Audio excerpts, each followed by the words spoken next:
Good evening, guys. I am Junaid Hussain and welcome to the Junaid Hussain classes. Today I am going to discuss some important general awareness questions. आज हम आपको general awareness के कुछ ऐसे important questions कराने जा रहे हैं जो हर कॉम्पिटिटिव एग्जाम में पूछे जाते हैं, चाहे वो आपका एसएससी का एग्जाम हो या फिर एचएसएससी का एग्जाम हो या कोई स्टेट एग्जाम हो। और आप जानते हैं कि किसी भी एग्जाम में जनरल अवेयरनेस एक बहुत ही अहम योगदान होता है। तो चलिए क्वेश्चंस को स्टार्ट करते हैं। देखिए, हमने आपके लिए पहला क्वेश्चन जो तैयार किया है वो है विश्व के कुल क्षेत्रफल का कितना प्रतिशत क्षेत्रफल भारत में स्थित है। इसमें ऑप्शन ए दिया गया है 1.4%, ऑप्शन बी दिया गया है 2.42%, ऑप्शन सी दिया गया है 3.44% और ऑप्शन डी दिया गया है 5.4%। यानी विश्व का जितना क्षेत्रफल है उसमें भारत का कितना क्षेत्रफल है, तो इसका राइट आंसर हो जाएगा 2.42%। चलिए नेक्स्ट क्वेश्चन देखते हैं। भारत में जनसंख्या की अवधि कितनी है, यानी भारत में जो जनगणना की जाती है, हमारे देश में जो जनगणना की जाती है, शिक्षा का कितना स्तर है, कितने जेंट्स एजुकेटेड हैं, कितने लेडीज एजुकेटेड हैं, इसके बारे में जो पूरा डेटा तैयार किया जाता है वो कितने सालों में तैयार किया जाता है। प्रत्येक 10 साल बाद, 5 साल बाद, 6 साल बाद या फिर नन ऑफ दीज। तो फ्रेंड्स इसका राइट आंसर हो जाएगा प्रत्येक 10 साल बाद। नेक्स्ट क्वेश्चन पर चलते हैं। चंद्रमा किस ग्रह का एकमात्र उपग्रह है। इससे पहले मैं आपको बताना चाहूंगा कि उपग्रह हम उन ग्रहों को कहते हैं, उपग्रह उनको कहते हैं यानी ऐसे पदार्थ जो किसी ग्रह के चारों ओर चक्कर लगाते हों। यानी उपग्रह को हम इंग्लिश में बोलेंगे satellites. What are the satellites? Those revolve around the planet. यानी जो एक ग्रह के चारों ओर घूमते हैं उन्हें हम बोलते हैं उपग्रह। अब हमें पता करना है कि चंद्रमा किस ग्रह के चारों तरफ घूमता है। बुध के चारों तरफ घूमता है, शुक्र के चारों तरफ घूमता है, या फिर पृथ्वी के चारों तरफ घूमता है, या फिर मंगल के चारों तरफ घूमता है। तो आपका राइट आंसर हो जाएगा पृथ्वी। यानी पृथ्वी का एकमात्र जो उपग्रह है, नेचुरल सैटेलाइट, प्राकृतिक उपग्रह, वो है चंद्रमा। नेक्स्ट क्वेश्चन में बोला गया है सर्वाधिक उपग्रहों वाला ग्रह कौन सा है। यानी ऐसा कौन सा ग्रह है जिसके बहुत ज्यादा सैटेलाइट्स हों, यानी जिसके हमारे सोलर सिस्टम में सबसे ज्यादा सैटेलाइट्स हैं। तो इसमें आपको बताना है शुक्र है, बृहस्पति होगा, शनि होगा या फिर मंगल होगा। तो इसका आपका राइट आंसर हो जाएगा बृहस्पति। बृहस्पति को इंग्लिश में आप बोलोगे Jupiter. So here Jupiter will be right answer. कर्क रेखा भारत के कितने राज्यों से होकर गुजरती है। Very very important question. Option A 5, option B 6, option C 7 या फिर option D 8। So here option D 8 is correct answer. यानी कर्क रेखा भारत के 8 राज्यों से होकर गुजरती है।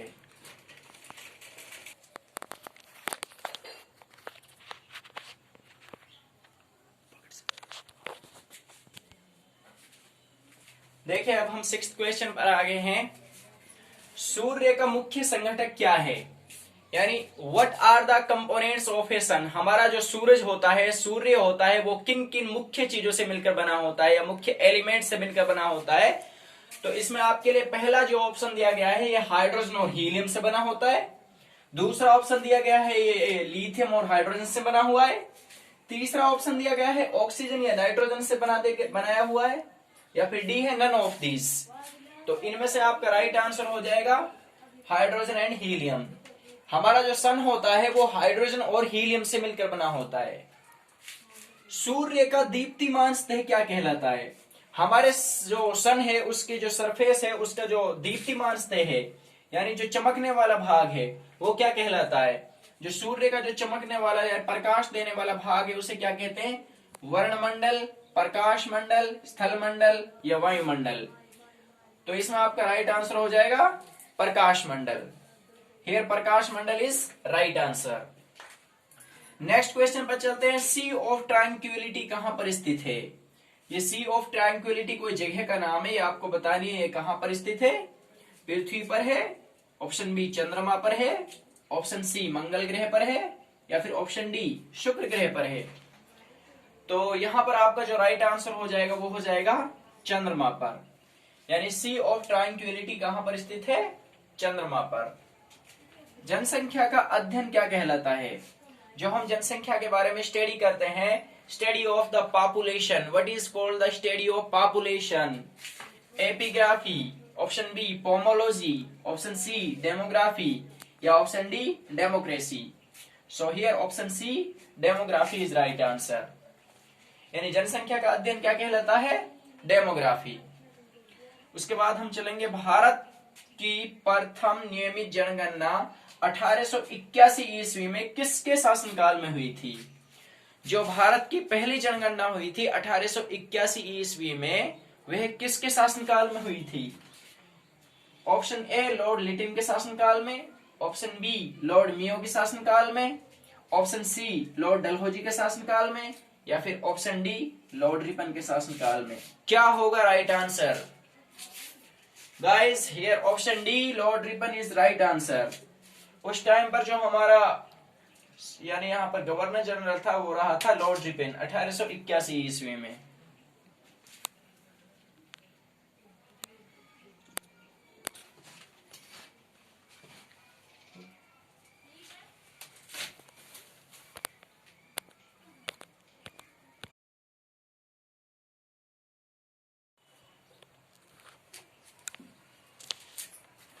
देखिए आगे हमने क्वेश्चन लिया है, विश्व स्तर पर सबसे बड़ी रेल व्यवस्था किस देश की है?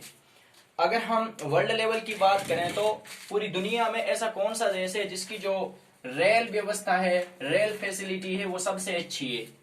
इंडिया यानी भारत अपना, चीन, ऑप्शन सी जापान, या फिर ऑप्शन डी अमेरिका। क्या होगा right answer guys? So option 11 का क्वेश्चन नंबर 11 का आपका ऑप्शन नंबर हो जाएगा डी अमेरिका। यानी अमेरिका की जो रेल व्यवस्था है वो सारे देशों से अच्छी है। सबसे गर्म एवं चमकीला ग्रह कौन सा है? हमारे सौरमंडल में सबसे गर्म और चमकीला ग्रह कौन सा है? ये क्वेश्चन आपसे पूछा गया है। यहाँ पर ऑप्शन ए में दिया गया है बुध, ऑप्शन बी शुक्र, ऑप्शन सी पृथ्वी, या ऑप्शन डी मंगल ग्रह। तो यहाँ पर आपका हो जाएगा ऑप्शन बी हो जाएगा शुक्र। हमारे सौरमंडल में जो सबसे गर्म और चमकीला ग्रह होता है वो होता है शुक्र ग्रह। इससे पहले एक और क्वेश्चन आया था, यानी सबसे बड़ा ग्रह कौन सा है हमारे सौरमंडल में? तो सबसे बड़ा ग्रह हो जाएगा बृहस्पति। और अगर बात की जाए सबसे गर्म और चमकीले ग्रह की, तो ये हो जाएगा आपका शुक्र ग्रह। सबसे बड़ा उपग्रह कौन सा है, यानी which is the largest satellite?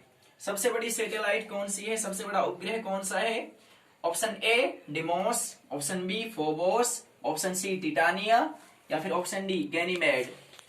तो यहां पर आपका option D Ganymede right answer होगा। सबसे बड़ा उपग्रह होता है आपका गैनीमेड। सबसे नवीन पर्वत किसे माना जाता है? हमारे जैसे पर्वतमालाएं हैं उनमें जो सबसे नवीन पर्वत किसको माना जाता है? हिमालय को, ऑप्शन बी अरावली को, ऑप्शन सी एटलस को, या option D none of these. तो सबसे जो नवीन पर्वत माना जाता है गाइस वो माना जाता है हिमालय को। हिमालय को सबसे नवीन पर्वत माना जाता है। भारत की कुल स्थलीय सीमा की लंबाई कितनी है? जो हमारा भारत का जो लैंड वाला एरिया है उसकी कुल जो सीमा है उसकी लंबाई कितनी है? Option A 14,200 kilometre, option B 15,200 kilometre, option C 16,000 kilometre, या option D 17,000 kilometre. So here option B 15,200 kilometre will be right answer. So guys यहाँ पर भारत की जो स्थलीय सीमा है वो हो जाएगी 15,200 किलोमीटर। गाइस देखिए क्वेश्चन नंबर 16 पर हम पहुंच चुके हैं और क्वेश्चन नंबर 16 आपके सामने है। भारत का कुल क्षेत्रफल कितना है? What is the area of our country India? Option A 35,87,263 वर्ग किलोमीटर, या फिर option B 32,87,263 kilometre square, 33,33,389 kilometre, या फिर नन ऑफ दीज। क्या होगा guys option? Area of our country India. So here option B is correct answer. 32,87,263 kilometre square is right answer. Bharat के दक्षिणतम छोर को क्या कहा जाता है?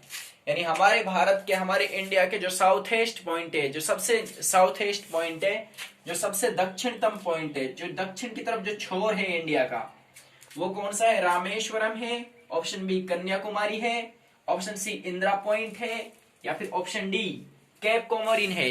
क्या है गाइस राइट आंसर? सो यहां पर आपका राइट आंसर हो जाएगा इंदिरा पॉइंट। भारत का जो हमारा दक्षिणतम छोर होता है, जो साउथ ईस्ट पॉइंट है, उसको हम बोलते हैं इंदिरा पॉइंट। उसके बाद दिया गया है भू-स्थिर उपग्रह की ऊंचाई कितनी है? इंग्लिश में भू-स्थिर उपग्रह को कहते हैं geostationary satellite. What is the height of geostationary satellite? यानी भू-स्थिर उपग्रह की ऊंचाई कितनी है? Option A 3200 kilometre, option B 800 kilometre, option C 36,000 kilometre, या फिर ऑप्शन डी 4,000 किलोमीटर। क्या होगा गाइस राइट आंसर? भू-स्थिर उपग्रह की ऊंचाई कितनी होती है? तो यहां पर आपका हो जाएगा option C right answer, 36,000 kilometre. यानी भू-स्थिर उपग्रह की ऊंचाई होती है आपकी 36,000 किलोमीटर। भारतीय रेल पहिए और धुरी का निर्माण कहाँ करता है? इंडियन रेलवेज होता है जो, वो अपने पहिए का निर्माण कहाँ करता है? न्यू दिल्ली में, चेन्नई में, बेंगलुरु में, या फिर मुंबई में। क्या होगा गाइस राइट आंसर? तो भारतीय रेल होता है जो वो पहिए और धुरी का निर्माण करता है बेंगलुरु में। Option C is right answer. अब हमारा आखिरी क्वेश्चन, 20 क्वेश्चंस। देश की प्रथम महिला रेल मंत्री कौन बनी थी? हमारे देश की प्रथम महिला रेल मंत्री कौन बनी थी? Option A Amrita Kaur, option B Sucheta Kripalani, option C Mamata Banerjee, या ऑप्शन डी इंदिरा गांधी। क्या हो जाएगा गाइस? हमारे देश की प्रथम महिला रेल मंत्री थी, कौन बनी थी? सो यहां पर हो जाएगा ऑप्शन सी ममता बनर्जी। हमारे देश की जो प्रथम महिला रेल मंत्री बनी थी, वो बनी थी ममता बनर्जी। सो गाइज, आज की वीडियो में हमने टोटल 20 क्वेश्चंस कंप्लीट किए हैं, और हमने ये टारगेट बनाया है कि हम अपने जीके के सारे क्वेश्चंस अपने वीडियो के इसी सोर्स से हम कंप्लीट करेंगे। आज हमने 20 क्वेश्चंस कंप्लीट कराए हैं, और कल से हम 20 क्वेश्चन कराएंगे और ज्यादा क्वेश्चंस करने की कोशिश करेंगे। So guys, if you like our this video, please like, comment and share on our video. Thank you so much.